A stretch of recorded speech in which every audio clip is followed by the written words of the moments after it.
Iran যুক্তরাষ্ট্র শান্তি চুক্তির আলো জ্বললেও লেবাননের আকাশে এখনও যুদ্ধের ছায়া।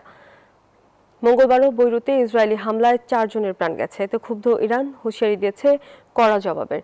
লেবানন ইস্যুতে নেতানিয়াহুর সমালোচনা করছেন মার্কিন প্রেসিডেন্ট ডোনাল্ড ট্রাম্পও। এদিকে ইরানের পারমাণবিক কর্মসূচি ঠেকাতে তেহরান ওয়াশিংটন সমঝোতাকে একটি ঐতিহাসিক সুযোগ বলছেন G7 নেতারা। বৈরুতের আকাশে আবারও ড্রোনের শব্দ।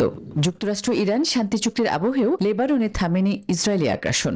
দক্ষিণ লেবাননের নাভাতিয়া অঞ্চলে পৃথক হামলার ঘটনায় ফের ঘটেছে প্রাণহানি, বাড়ছে হতাহত ও ক্ষয়ক্ষতির তালিকাও।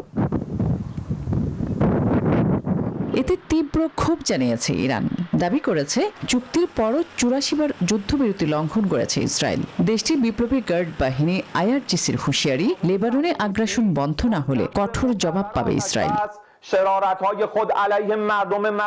এদিকে G7 সম্মেলনে ইসরায়েলি প্রধানমন্ত্রীর সমালোচনা করেছেন ডোনাল্ড ট্রাম্প। সতর্ক করেছেন বৈরুতে তেল আবিবের অভিযান তেহরান ওয়াশিংটনের শান্তি চুক্তিকে ঝুঁকিতে ফেলতে পারে। এই ইস্যুতে নেতানিয়াহুকে আরও দায়িত্বশীল হওয়ার আহ্বানও জানান মার্কিন প্রেসিডেন্ট।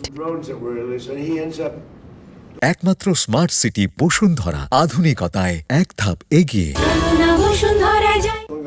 G7 নেতারা মনে করেন এই সমঝোতা ইরানের পরমাণু কর্মসূচি রুখতে ঐতিহাসিক সুযোগ তৈরি করেছে। তবে লেবানন ফ্রন্টে উত্তেজনা অব্যাহত থাকলে পুরো শান্তি প্রক্রিয়ায় নতুন করে অনিশ্চয়তার মুখে পড়তে পারে বলেও মনে করা হচ্ছে। আসমাতুলি, নিউজ 24।